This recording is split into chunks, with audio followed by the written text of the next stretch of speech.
An Abi Sa'id Sa'd bin Sinan Al-Khudri radhiyallahu anhu anna Rasulullah sallallahu alaihi wasallam qala la darara wala dhirar. Haditsun hasanun rawahu Ibnu Majah wa Daruqutni wa ghairuhuma musnadan wa rawahu Malik fil Muwatta mursalan an Amr bin Yahya an abihi anin Nabi sallallahu alaihi wasallam fa asqata Aba Sa'idin wa lahu turuqun yuqawi ba'duha ba'dha. Dari Abi Sa'id Al-Khudri radhiyallahu an, namanya Sa'd bin Sinan, wa Nabi sallallahu alaihi wasallam bersabda, la darara wa la dirara. Tidak boleh seseorang itu menyakiti dirinya dan tidak boleh juga menyakiti orang lain. Hadis ini dengan banyaknya jalan, walaupun sebagian para ulama melemahkannya, tapi banyaknya jalan menguatkan satu dengan yang lainnya, sehingga Imam Nawawi rahimahullahu taala menganggap hadis ini hasan, dikeluarkan oleh Imam Ibnu Majah, Daruqutni dan yang lainnya. Taib. Nabi sallallahu alaihi wasallam dibekali oleh Allah Subhanahu wa taala dengan mukjizat yang disebut dengan jawami'ul kalim. Jawami'ul kalim itu artinya sedikit kata-katanya, ngomongnya itu singkat tetapi maknanya padat. Itulah salah satu kelebihan Rasul dibandingkan nabi-nabi yang lain. Jadi Nabi diberikan jawami'ul kalim. Kalau ngomong itu Rasul tidak kayak ibu, panjang tapi intinya sedikit, ngalor ngidul nggak jelas. Tapi Nabi SAW itu singkat kalau ngomong, tapi syarat makna, padat maknanya itu. Contohnya di sini, Nabi hanya menyebutkan dua kata saja, la darara wa la dirara. Jangan darar dan jangan dirar. Apa itu darar? Apa itu dirar? Arti darar artinya membahayakan diri sendiri, dan dirar itu membahayakan orang lain. Agama Islam ini adalah agama yang sempurna. Al-yawma akmaltu lakum dinakum wa atmamtu alaikum ni'mati wa raditu lakumul Islam dinan. Pada hari ini aku sempurnakan Islam kepada kalian, aku sempurnakan nikmat Islam untuk kalian, dan kuredho Islam sebagai agama kalian. Lah Islam ini karena agama yang sangat sempurna, paripurna, lengkap, tidak berhajat kepada yang lainnya, tegak di atas rahmat. Agama Islam ini tegak di atas rahmat, di atas kasih sayang. Makanya Nabi SAW difirmankan oleh Allah Subhanahu wa taala, wa ma arsalnaka illa rahmatan lil alamin. Tidaklah kami utus engkau wahai Muhammad kecuali untuk menebar rahmat. Lah salah satu rahmat yang diajarkan dalam Islam, kasih sayang diajarkan dalam Islam adalah la darara wa la dirar. Tidak boleh menyakiti diri sendiri, apalagi menyakiti orang. Itu bentuk rahmat. Bahwa Islam ini dinur rahmah, agama yang penuh dengan rahmat, dan Nabi kita juga Nabi yang penuh dengan rahmat. Ma'asyiral muslimat yang dimuliakan Allah Subhanahu wa taala, kalau kita melihat di dalam hadis-hadis Nabi sallallahu alaihi wasallam tentang kaidah la darara wa la dirar, atau dalam kalimat kaidah yang lain ad-dararu yuzal, bahwa madarat itu harus dihilangkan. Pertama, la dirar, la darar. Darar itu artinya tidak boleh menyakiti diri sendiri. Perhatikan hadis Nabi sallallahu alaihi wasallam. Kata Nabi sallallahu alaihi wasallam dalam hadis Imran ibn Husain radhiyallahu anhu maqala, dia mengatakan, qala li Rasulullah sallallahu alaihi wasallam, Rasul bersabda kepadaku, shalli qa'ima, fa illam tastati fa qa'ida, fa illam tastati fa ala jambin. Salatlah berdiri. Kalau tidak sanggup jangan maksa, duduk. Kalau tidak sanggup duduk jangan maksa, baring. Ya. Lihat bagaimana indahnya syariat Islam. Kalau orang lagi sakit, dia tidak sanggup berdiri karena akan memadaratkan dirinya. Ya, orang yang terkena asam urat kakinya susah berdiri kan. Kalau berdiri kan sakit dia nahannya, akhirnya nggak khusyuk kan. Karena nahan sakitnya dia. Atau baru saja mungkin kena beling kakinya. Baru saja kena beling, kemudian luka parah, pas pula di tengah-tengah telapak kakinya dia nggak bisa berdiri. Kalau dipaksa berdiri, dia tidak sholat, tidak akan khusyuk karena dia akan fokus kepada menahan sakit, bukan fokus kepada bacaan sholat tuh nantinya. Ya. Kan memadaratkan itu. Makanya Islam itu datang dengan membawa rahmat. Kalau tidak sanggup sholat berdiri karena tidak sanggup ada sesuatu, duduk kata Rasul. Kalau nggak duduk juga nggak bisa kata Nabi SAW, baring. Ya, bagaimana Islam itu menghilangkan kemadaratan. Jangan memadaratkan diri sendiri. Masyarul muslimat yang dimuliakan Allah Subhanahu wa taala. Atau contoh umpamanya, Nabi SAW mengatakan, "Idza kumtum ila sholati faghsilu aydiyakum ila akhir." Apabila engkau hendak melaksanakan salat, maka wudulah. Faghsilu aydiyakum, faghsilu wujuhakum wa aydiyakum. Cucilah wajah kalian dan kedua tangan kalian, isyarat kepada wudu di sini. Tetapi kemudian di ujung ayat Allah mengatakan apa? Fa illam tajidu ma'an fatayammam. Kalau tidak mendapatkan air, tayamum. Kenapa demikian? Supaya jangan darar, memadaratkan kepada diri sendiri. Sekarang kalau tidak ada air, Bu, ibu harus jalan kaki atau nyari ke sana kemari, kan madarat itu. Memadaratkan kepada sholatnya mungkin telat, atau kepada badannya kan itu. Atau mungkin ibu lagi demam, ada air tapi demam, dokter mengatakan jangan nyentuh air dulu, kalau nyentuh air nanti akan menambah penyakit. Maka kalau tidak sanggup menggunakan air, supaya tidak memadaratkan, tayamum. Dan itu ya. Jadi Islam ini berusaha untuk menghilangkan madarat dari diri sendiri. Jangan sampai kita ini memadaratkan diri sendiri, hatta dalam masalah ibadah sekalipun. Sampai-sampai Anas bin Malik radhiyallahu an bercerita, Nabi SAW suatu ketika masuk ke dalam Masjid Nabawi. Fa idza hablun mamdudun baina sariyataini. Jadi Nabi SAW masuk ke Masjid Nabawi, tiba-tiba ada tali yang diikat antar tiang. Di sini tiang, di situ tiang, diikat talinya dari sini ke tiang situ. Nabi SAW bertanya, ma hadzal habl? Ini tali siapa, ngapain diikat-ikat di tiang ini? Kemudian qalu, para sahabat mengatakan, hadza hablun li Zainab. Oh, ini talinya Zainab wahai Rasul. Zainab yang ikat tali ini dari tiang ke tiang. Untuk apa Zainab mengikat tali itu? Coba bayangkan. Kemudian mereka mengatakan, Zainab ini dia adalah wanita yang rajin sholat malam. Fa idza fatarat ta'allaqat bihi. Kalau dia sudah lelah karena kecapean berdiri, maka dia akan mengikat badannya di tali ini supaya enggak jatuh. Saking semangatnya sholat malam, kalau sudah futur, sudah kecapean, kelelahan karena lamanya berdiri, supaya dia tidak jatuh, diikat pula di tali ini badannya. Sampai seperti itulah Zainab sholat malam. Maka Nabi SAW mengatakan, putuskan tali ini, putuskan tali ini. Liyusalli ahadukum nasyatahu fa idza fatara falyarqud. Kata Rasulullah, putuskan tali ini. Hendaklah orang sholat itu sekemampuannya. Kalau sudah tidak sanggup, tidur, kata Nabi. Ya, jangan maksa. Ya. Karena memaksakan dalam agama itu pasti mendatangkan madarat. Sementara Allah mengatakan, la yukallifullahu nafsan illa wus'aha. Tidak boleh seseorang itu membebani diri kecuali apa yang ia sanggup dilakukannya, kan? Allah tidak pernah membebani ibadah yang sampai memadaratkan orang.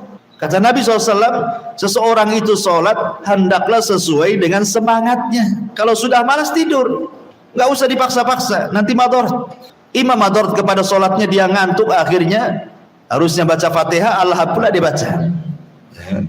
Ngantuk kan, nanti loncat-loncat ayatnya. Jadi dari sini menunjukkan bagaimana Islam itu mencegah jangan sampai timbul madarat kepada diri sendiri apa saja. Makanya lihat, termasuk darurah al-khamsah, daruratuddin al-khamsah. Kenapa Islam ini didatangkan untuk manusia? Apa sih fungsinya? Kenapa ibu harus beragama? Kenapa harus memilih Islam? Di situ ada namanya daruratul khamsah. Karena Islam itu diberikan oleh Allah kepada kita untuk menjaga 5 perkara. Ya, kenapa harus beragama? Karena ada 5 perkara, Bu, yang ada dalam Islam ini. Apa? Pertama, Islam ini menjaga keyakinan agama supaya jangan sesat. Karena kalau seandainya kita tidak masuk ke dalam Islam, maka orang itu akan sekehendaknya nyari Tuhan kan. Akhirnya akar disembah, batu disembah, pohon disembah, ya kan, sapi disembah, semua disembah. Nggak terjaga agamanya kan. Keyakinan itu nggak terjaga. Dengan adanya Islam, keyakinan kita dijaga, diluruskan. Oh, yang disembah itu Allah, bukan sapi, bukan gajah, bukan ini, bukan itu. Dijaga tuh keyakinan kita. Yang kedua, hifdzu an-nafsi, supaya jiwa kita terjaga. Makanya dalam Islam orang yang membunuh dikisos, bunuh. Ya. Sebelum Nabi SAW menyebarkan Islam dari Mekah ke kota Madinah, orang-orang di kota Madinah itu yang dulunya disebut Yathrib itu biasa perang, bunuh-bunuhan itu biasa sebelum kedatangan Nabi SAW dari Mekah ke Madinah. Tapi setelah Nabi SAW datang ke Madinah menyebarkan Islam, mulai diterapkan hukum Islam. Siapa yang membunuh, dibunuh, kisos. Ketakutan akhirnya, tidak ada lagi orang berani bunuh-bunuhan. Terjagalah jiwa manusia dengan adanya kisos. Ya. Kemudian yang ketiga, hifdzun nafsi, hifdzun nasali. Kalau tadi yang kedua hifdzun nafsi, jiwa terjaga. Kemudian yang ketiga hifdzun nasli. Islam itu menjaga nasl. Nasl itu artinya keturunan. Tidak bisa punya anak nggak jelas suaminya. Nanti kalau tidak jelas suaminya, banyak nanti anak-anak nggak punya bapak. Maka dalam Islam harus nikah biar jelas keturunannya. Dijaga keturunannya dalam Islam. Kalau tidak madarat nanti. Banyak orang yang berzina, banyak anak, nanti banyak zalim, dan begitu seterusnya. Nanti satu wanita 10 laki-laki kan nggak jelas bapaknya kan. Maka dijaga nasabnya dalam Islam, harus jelas. Karena itu madarat kalau tidak dijaga. Kemudian yang keempat, hifdzul mal. Islam itu datang membawa menjaga harta-harta kita terjaga dalam Islam itu. Kalau sudah mengucapkan 2 kalimat syahadat, harta kita terjaga, tidak boleh diambil sembarang. Ya, tidak boleh untuk dirampok gitu ya, nggak boleh, dicuri nggak boleh. Kecuali kita ini diberi karena kerelaannya. Kalau dia tidak rela, nggak boleh kita ambil harta orang yang sudah masuk Islam. Dan yang terakhir, hifdzul aqli. Islam itu datang menjaga akal. Makanya kenapa diharamkan khamr, narkoba gitu ya, yang memabukkan diharamkan, karena nanti akalnya rusak. Lah kenapa kemudian Islam itu datang membawa keyakinan, membawa menjaga jiwa, menjaga nasab, menjaga akal, menjaga harta, itu semua dibangun di atas kaidah la dharara wala dirar, supaya jangan mendatangkan madarat. Ya, kalau seandainya harta kita tidak terjaga diambil orang kan madarat. Atau umpamanya harta itu kita hambur-hamburkan. Suami baru dapat duit, ya dia dihambur-hamburkan di luar. Madarat juga kan, madarat ke dalam dan madarat keluar. Jangan lagi cerita Bu, cerita yang lain. Badan ibu sendiri itu adalah milik Allah. Tidak bisa ibu main potong tangan sendiri. Tidak bisa ibu main minum racun biar mati, tidak boleh. Karena badan kita ini bukan milik kita. Badan kita mulai dari kepala, rambut sampai ke telapak kaki itu milik Allah Subhanahu wa taala. Makanya kenapa kemudian Nabi SAW sampai mengancam siapapun yang melakukan bunuh diri kan? Kata Nabi SAW, man qatala nafsan bihadidatin fahadidatuhu fi yadihi yatawajja biha fi batnihi fi nari jahannam khalidan mukhallada fiha abada. Barang siapa yang membunuh dirinya dengan besi, menusuk-nusukkan mungkin dengan besi ke badannya, atau memotong tangannya supaya nadinya putus gitu kan, dengan pisau, maka besi itu kelak akan berada di tangannya dan akan digunakan untuk menikam-nikam perutnya sendiri dalam neraka jahanam. Naudzubillah. Jadi di neraka itu dia akan disiksa sebagaimana dia matinya. Kalau dia bunuh dirinya dengan besi ya seperti itu. Di neraka jahanam dia akan melakukan hal yang sama. Ataupun kata Nabi SAW, waman qatala nafsan bisammin fasammuhu fi yadihi yatahassahu fi nari jahannam khalidan mukhalladan fiha abada. Barang siapa yang bunuh diri dengan minum racun, maka kelak ia akan meminumnya sedikit demi sedikit dalam neraka jahanam, kekal di dalamnya selama-lamanya. Waman taradda min jabalin faqatala nafsahu fahuwa yataradda fi nari jahannam khalidan mukhalladan fiha abada. Barang siapa yang bunuh diri dengan menjatuhkan diri di atas gunung, maka dia akan dijatuhkan dari tempat yang tinggi di dalam neraka jahanam, kekal di dalamnya selama-lamanya. Tentu kalimat kekal di dalamnya bukan berarti seperti kekalnya orang kafir, tidak. Jadi kalau dia muslim bunuh diri karena mungkin putus asa dengan ekonomi, putus asa dengan penyakit, akhirnya nggak tahan hidup, akhirnya mengakhiri hidup. Kata Nabi SAW, dia akan dikekalkan. Maksudnya dikekalkan di sini bukan kekal selamanya, tidak. Karena kalimat kekal itu ada dua. Ada yang dimaksud kekal selamanya, ada yang dimaksud saking lamanya sampai disebut kekal. Akhirnya akan dimasukkan ke surga juga, tapi dia akan lama di nerakanya, gitu maksudnya. Itu maksud di sini, ya. Maksudnya kekal di sini artinya akan dilamakan itu nerakanya orang yang bunuh diri. Karena dia banyak melakukan dosa besar. Pertama, biasanya orang bunuh diri itu kebanyakan karena putus asa dari rahmat Allah biasanya. Ya kan, tidak terima dengan ekonomi, tidak terima dengan kesehatan, sakit terus bertahun-tahun gitu. Ada masalah ya dengan suaminya, dengan anaknya, stres akhirnya ingin mati saja gitu. Diputus pacarnya, akhirnya bunuh diri gitu kan. Kan ada tuh. Ya, jadi di sini lihat bagaimana Islam sampai kemudian keras dalam hukuman orang yang bunuh diri. Kenapa? Karena bunuh diri itu mendatangkan madarat kepada diri sendiri, kan menyakiti dirinya itu. Minum racun menyakiti dirinya. Ya, kemudian mengiris tangan kan sampai urat nadinya putus keluar darah, itu kan menyakiti diri sendiri. Badan itu bukan milik kita. Nggak boleh kita sakiti, badan ini milik Allah. Karena badan ini mutlak milik Allah, maka tidak berhak orang itu menyakiti dirinya sendiri. Nggak boleh. Karena Islam itu dibangun di atas la dharar, tidak boleh menyakiti diri sendiri, tidak boleh mendatangkan madarat kepada diri sendiri. Lihat bagaimana indahnya Islam. Ya. Kemudian wala dirar, bukan hanya tidak boleh menyakiti diri sendiri, tidak boleh juga menyakiti orang. Tidak boleh mendatangkan madarat kepada orang. Sampai ada sebuah kisah yang bisa kita petik ya pelajarannya. Di zaman Nabi SAW ada seorang sahabat namanya Samurah bin Jundub. Seorang sahabat nih, Samurah bin Jundub. Jadi Samurah ini dia memiliki satu batang pohon kurma di kebun orang. Entah karena mungkin dia jual kebunnya tapi pohonnya tidak dijual. Ya, gak apa-apa ini kebun saya jual, tapi yang satu pohon mangga ini biarkan ini milik saya sampai mati umpamanya. Atau mungkin karena warisan lah gitu ya. Jadi mungkin waktu tanah ini milik bapaknya, dia tanam mangga, dia yang nanam mangga. Ya, rupanya setelah bapaknya meninggal warisannya ke kakaknya gitu atau ke adiknya. Tapi mangga itu yang nanam orang lain. Ya, sehingga bukan hak dia. Jadi karena setiap hari sementara yang punya kebun itu rumahnya di situ. Ya, pohon kurmanya juga di samping rumahnya. Jadi setiap hari masuk kebunnya, akhirnya akan terganggu tuh yang punya kebun tuh. Ya, setiap kurmanya panen, diambil masuk ke kebunnya, dirawat. Jadi akhirnya terganggulah sahabat yang dalam kebun ini. Datanglah kemudian kepada pemiliknya siapa? Samurah bin Jundub ini. Jadi orang Ansor ini mengatakan kepada Samurah bin Jundub, ya Samurah, engkau ini sudah menyakiti kami di sini. Kamu bolak-balik ke kebun, ini kan kebunku. Kamu cuma punya satu pokok kurma. Bolak-balik ke kebunku, akhirnya mengganggu saya, anak saya, keluarga saya. Sudahlah, jual saja pokok kurmamu ini.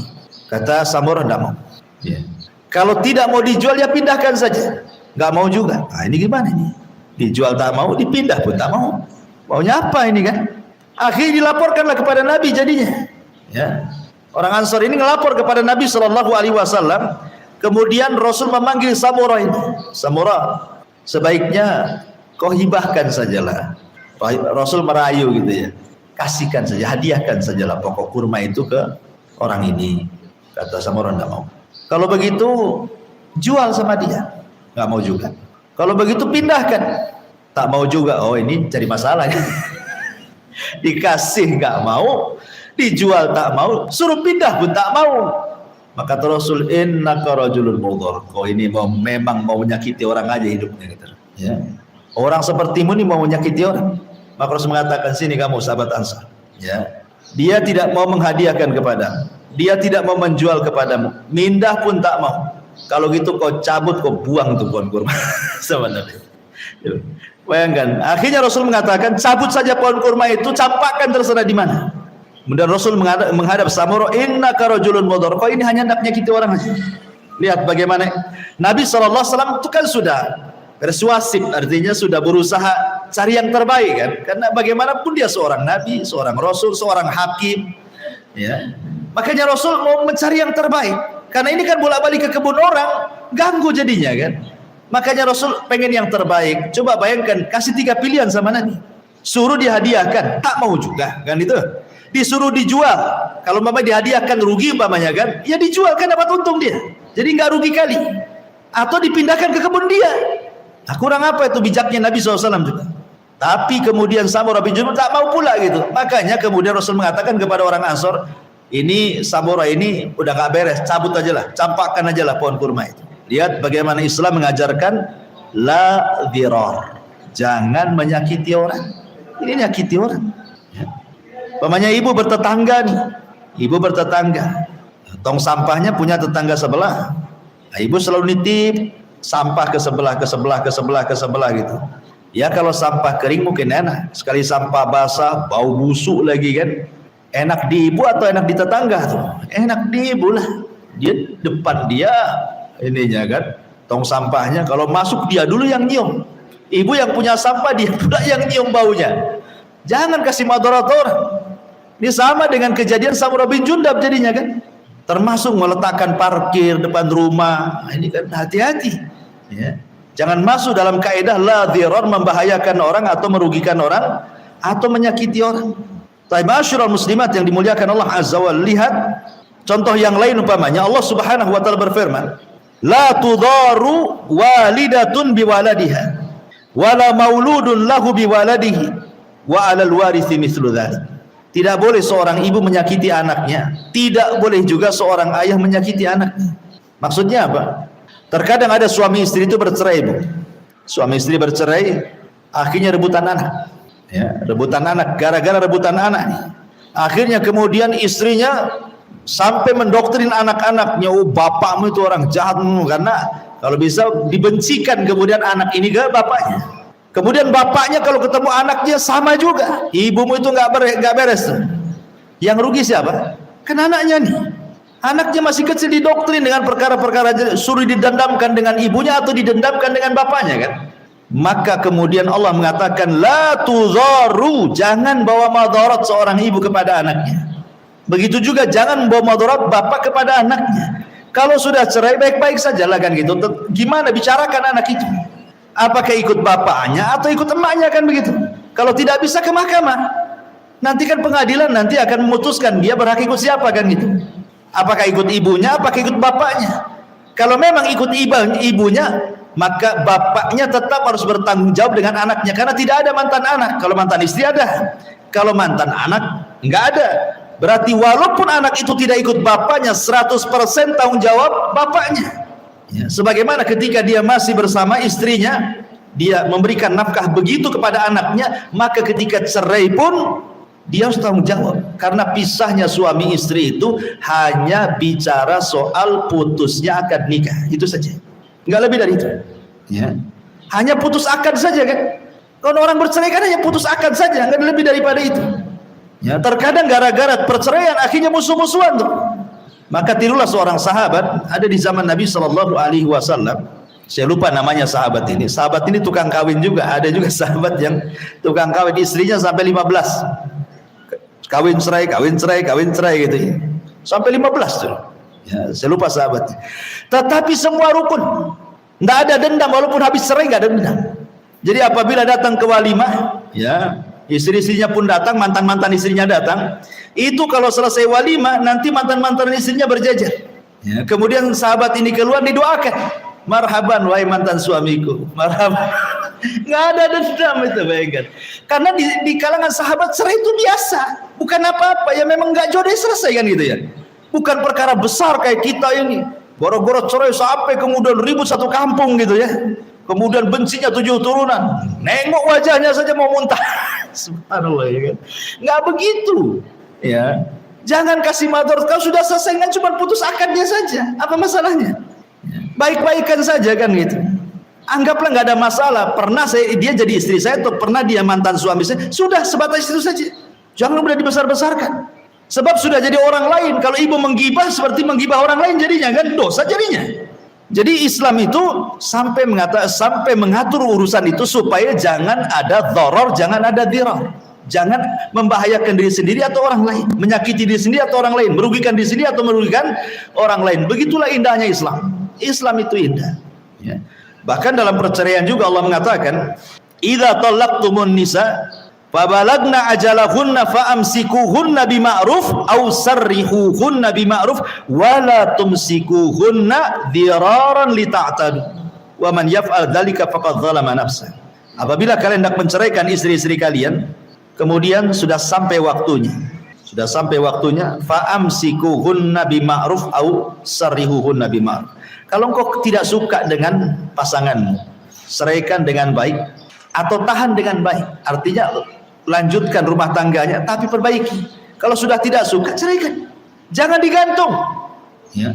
Banyak suami-suami yang su'ul akhlak, buruk akhlaknya itu sengaja digantung istrinya, enggak dinafkahi, ya enggak diceraikan. Kan kasihan itu. Ya. Banyak istri-istri itu yang akhirnya kemudian dia sudah enggak akur lagi dengan suaminya. Suaminya tak pergi kemana. Tapi tidak mau diceraikan juga, tapi tidak mau hidup serumah, tidak mau ngasih nafkah kan? Kan ada tuh suami yang kayak gitu-gitu. Islam melarang, kata Allah Subhanahu wa taala, fa'amsikuhunna bil ma'ruf au sarrihuhunna bil ma'ruf. Kalau engkau mau jadi suami dia, jadilah suami yang baik, perbaiki rumah tanggamu. Kalau menceraikan, ceraikan dengan baik, jangan digantung seperti itu, maksudnya gitu. Ini menunjukkan bahwa bagaimana Islam itu tidak mendatangkan madarat kepada siapapun. Itulah rahmatnya Islam di sini. La dharara wa la dirar. Makanya kenapa kemudian Islam itu dibangun di atas mahabbah, kecintaan. Sampai Rasul mengatakan, la yu'minu ahadukum hatta yuhibba li akhihi ma yuhibbu li nafsi. Tidak sempurna iman seorang muslim sampai dia bisa mencintai saudaranya sebagaimana dia mampu mencintai dirinya sendiri. Islam itu dibangun di atas cinta, bukan di atas madarat, menyakiti orang. Makanya Rasul kenapa sampai mengatakan al muslimu man salimal muslimuna min lisanihi wa yadi. Seorang dikatakan muslim itu kalau muslim yang lain selamat dari lisan dan tangan. Sampai kata Rasulullah, orang yang masih merugikan orang, menyakiti orang, membahayakan orang itu sampai sholat sunnahnya ditolak, puasa sunnahnya ditolak, sedekahnya ditolak, bahkan amal-amal sunnah yang lainnya tidak diterima di hadapan Allah. Dalam Adabil Mufrad, Imam Bukhari meriwayatkan sebuah hadis. Imam Bukhari menukilkan sebuah hadis Nabi SAW tentang seorang yang bertanya kepada Nabi SAW tentang seorang wanita yang rajin sholat malam, kan? Rajin puasa sunnah, rajin sedekah, rajin ibadah, tapi rajin pula lisannya menyakiti tetangganya. Kata Nabi SAW, la khaira fiha hiya min ahlin nar. Wanita itu tidak ada kebaikannya, bahkan dia tergolong penduduk neraka. Padahal dia ahli sholat malam, padahal dia ahli puasa sunnah, padahal dia ahli sedekah, padahal dia ahli kebajikan dan kebaikan, tapi lisannya ahli juga menyakiti tetangganya, kan? Kata Rasulullah, itu ibadah-ibadahnya tertolak tuh. Dia bukan orang baik itu. Kenapa? Karena masih melakukan kemadaratan kepada orang. Sementara Rasul mengatakan la dharara wa la dirar. Ya. Lihat bagaimana kaidah ini kecil tapi kalau dibentangkan kemana-mana. Makanya kenapa Rasul melarang orang itu untuk menjaga lisan, kan? Supaya jangan ada madarat, kan? Kata Rasulullah, kul khairan au liyasmut. Katakan yang santun kalau tidak bisa diam. Karena takut mendatangkan madarat. Baik madarat kepada kita yang ngomong atau madarat kepada orang lain yang kita ajak ngomong. Betapa banyak gara-gara lisan akhirnya dia tersinggung, kena kita dibunuh dia, ditampar dia, ya kan? Karena ada orang yang kalau tutup ngomong gitu, ibu ya, mungkin dia nggak terima, main hantam aja, main pukul aja. Akhirnya gara-gara lisan kita pula bawa madarat, dipukul oleh orang, boleh jadi sampai dibunuh sama orang gitu ya. Nah, Islam itu betul-betul indah, tidak mendatangkan madarat, baik kepada diri sendiri ataupun kepada orang lain. Makanya Abi Hurairah radhiyallahu an dari Nabi SAW bersabda, "Man kana indahu madlamatun li akhihi min irdihi aw min syai'in falyatahallalhu minhu al-yawm qabla an la yakuna dinarun wala dirhamun in kana lahu amalun salih ukhidha minhu biqadri madlamatihi wa illam yakun lahu hasanatun ukhidha min sayyiati sahibihi fa humila alaihi, rawahul Bukhari. Kata Rasul, barang siapa yang masih memiliki perbuatan zalim kepada saudaranya, entah mengambil haknya, menyakiti dengan lisannya, mungkin mencacinya, merendahkannya, menggibahnya, namimah dan begitu seterusnya gitu ya, maka mintalah kehalalannya. Minta maaf, afwan saya sudah gibah, ya ukhti, afwan saya sudah nyakiti afwan saya sudah merendahkan dan begitu seterusnya. Minta di dunia sebelum nanti dinar dan dirham tidak ada manfaat lagi pada hari kiamat. Kalau memang dia punya amalan soleh, maka akan diambil pahalanya. Kalau dia tidak punya amal soleh, maka dosa orang lain akan ditanggung. Maka sebelum itu terjadi, maka la dharara wa la dirar. Jangan membahayakan diri sendiri dan jangan membawa bahaya kepada orang lain. Ma'asyiral muslimat yang dimuliakan Allah Subhanahu wa taala. Taib, dari hadis ini ada beberapa faedah yang bisa kita petik. Yang pertama, secara khulasah adalah Nabi sallallahu alaihi wasallam utiya jawami'ul kalim. Tadi saya sudah katakan Nabi diberikan jawami'ul kalim, dan itu mukjizat khusus yang tidak diberikan kepada para nabi kecuali kepada Nabi SAW. Jawami'ul kalim, orangnya ucapannya pendek, singkat, namun syarat makna dan tajam. Kemudian yang kedua, anna min balaghatil kalam, di sini ada al-ijaz, termasuk balaghahnya sebuah kata-kata gitu ya. Jadi kefasihan orang berkata-kata itu, dia mampu menyingkat sesuatu yang panjang jadi pendek. Jadi ibu kalau perlu kepada tetangga, ya ucapkan seperlunya saja. Ibu mau apa nih ke tetangga ini, mau menyampaikan sesuatu atau mau perlu sesuatu, ya itu sajalah yang diumumkan. Ini enggak bu, ya niatnya itu mau menyampaikan pesan orang, mungkin 2 detik 3 detik sanggup, tapi keenakan kemudian akhirnya ngobrolin orang. Anda tuh selesai nyampein orang itu, pesan orang, ngobrolin orang jadinya kan. Jadi nggak seperti itu. Kalau kita ngomong itu sekedarnya saja lah, apa yang kita pesankan itu disampaikan. Habis itu kalaupun harus ngomong, ambil yang bermanfaat. Kalau tidak, udahlah, kita hanya menyampaikan pesan saja. Kalaupun harus ngobrol, obrolkan yang tidak ada dosa di dalamnya. Kemudian yang nomor 3, di sini tahrim az-zirar bil kauli awil fi'li aw bitarki. Haram hukumnya zirar, membahayakan orang, memadaratkan orang dengan ucapan seperti menyakiti, menggibah gitu ya, merendahkan, mencaci, memaki dan yang semacamnya, mengancam, au al-fi'li, ataupun perbuatan, naruh sampah sembarang gitu. Ibu punya peliharaan pohon mangga, pohon apa gitu ya. Memang sih di tanah ibu, betul, di depan rumah mangganya. Tapi sampahnya kena angin, tahu-tahu ada di depan rumah orang. Itu sampah pohon mangga siapa itu? Pohon mangga kita, ambil walaupun depan rumah orang. Ya kan kita yang punya pohonnya kan. Masa kita yang punya pohon, orang yang nyapu, enak kali. Ya. Jadi nggak apa-apa. Oh ini gara-gara mangga saya nih, nggak bisa ini.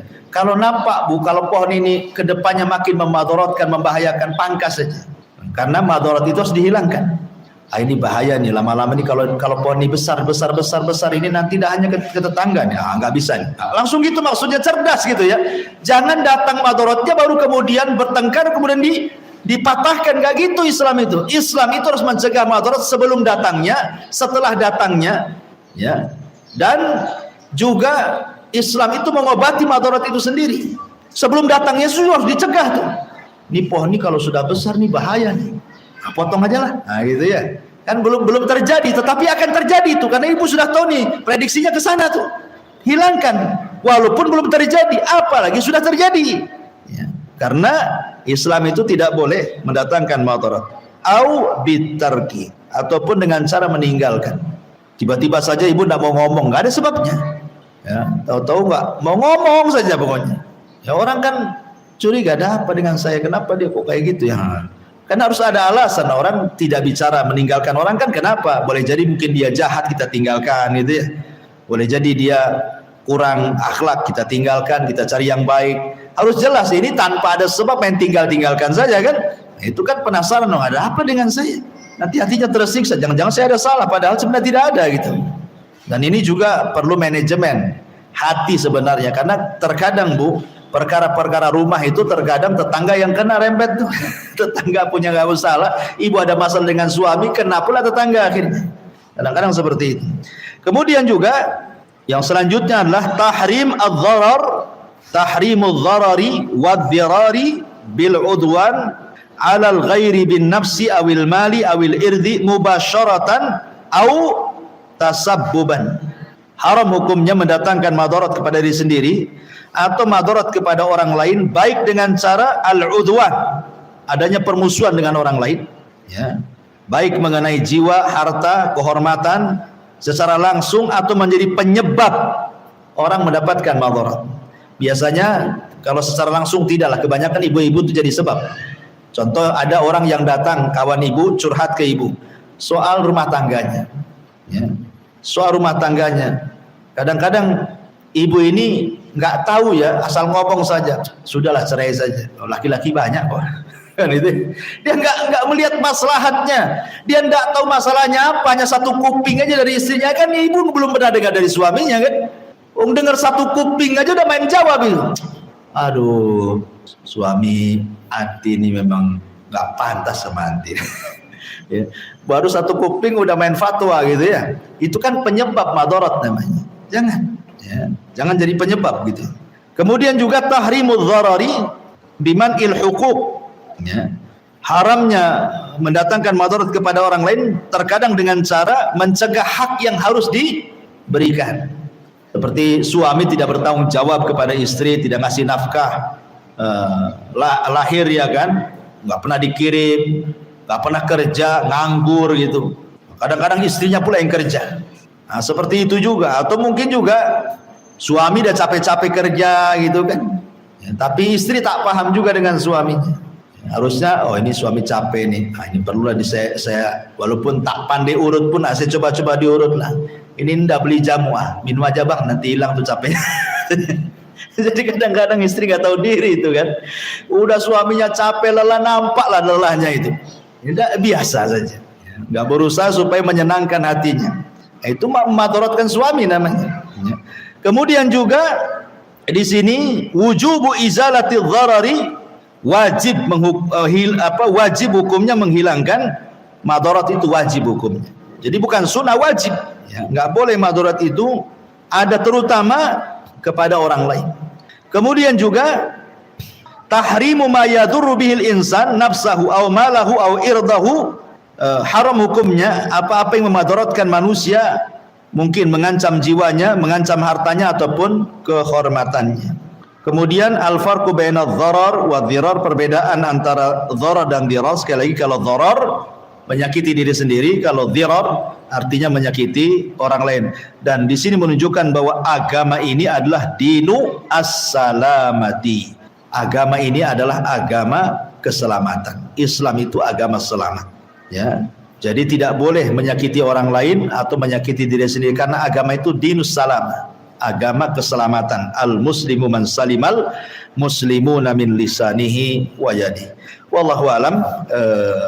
Inilah hadis ke-32. Baik, sebelum saya tutup, silakan kalau ada yang bertanya.